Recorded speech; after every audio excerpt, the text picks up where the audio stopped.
All right, it did not take long. The 49ers put on pads today, and just a few minutes into the practice, we had our first fight of 49ers 2023 training camp. Last year, the headlining fight was Fred Warner against Brandon Ayuk. Today, it was a lot harder to tell what happened because it happened in the middle of the two practice fields, and this thing probably involved 20 to 25 players, and it moved a good 15 to 20 yards from one of the practice fields to the next one. All I can tell you is that on the preceding play, we saw Elijah Mitchell catch a short pass. Elijah Mitchell moved down the field. He's fast. Demetrius Flanagan-Foles finished that play with a pop, a big hit of Elijah Mitchell. And I'm guessing that the 49ers sideline, at least the offensive side of the sideline, took exception to that because that's when the melee started.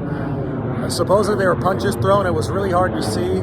Many players involved, and ultimately we saw Tay Martin getting up in the bottom of the huddle. Somebody said that Quantrez Knight was also involved, so Tay Martin, Quantrez Knight, both of those guys at the center of the fight. It seemed that Juwan Jennings might have been as well. Later in the practice, Juwan Jennings started to Juwan Jennings is always getting chippy. Juwan Jennings is always pissing off the opposing defense. I think today he pissed off a lot of 49ers defenders with just the way that Juwan Jennings is. That's why you love to have him on your football team, but you probably don't like to play against him. Quarterbacks today for the 49ers. I thought Trey Lance had an excellent day. 9 of 11 for Trey Lance.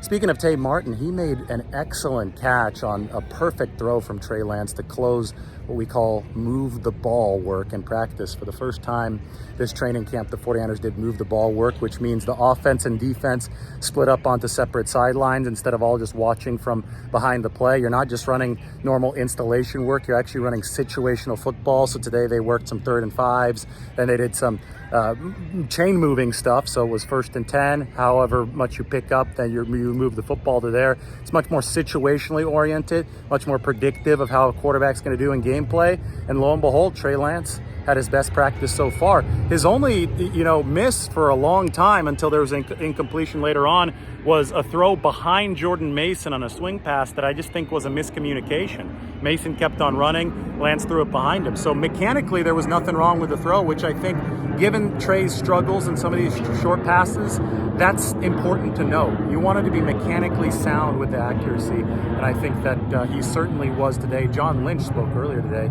said that he was really happy with some of the progress that Trey Lance has made from a mechanical standpoint, and that he's carrying it over into some of these practices. Completion percentage only going to get better with a 9 of 11 day.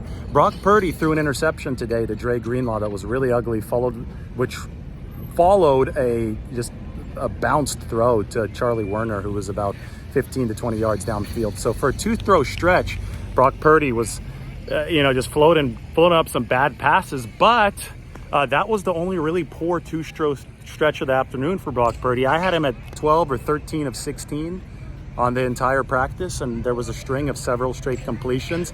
Even threw a long touchdown to Christian McCaffrey, who just burned the defense. So that was something that was very, very explosive for the 49ers. And Sam Darnold was 7 of 9. So you saw the 49ers quarterbacks the past 2 days really up the completion percentage. I think that the offense is starting to hit some of its stride. Again, today was the first padded practice. So the offensive line had a chance to defend itself, maybe create a little bit more time for QBs. There was a little bit of a scary moment late where Cleveland Farrell seemed to hit the ball out of Brock Purdy's arm, and obviously due to the elbow injury, that was kind of a ooh moment, but Brock Purdy appeared to be fine. Day 2 with pads out here at the facility is tomorrow, and then the 49ers are going to have a player's day off on Wednesday before going through the whole cycle again. So training camp ramping up.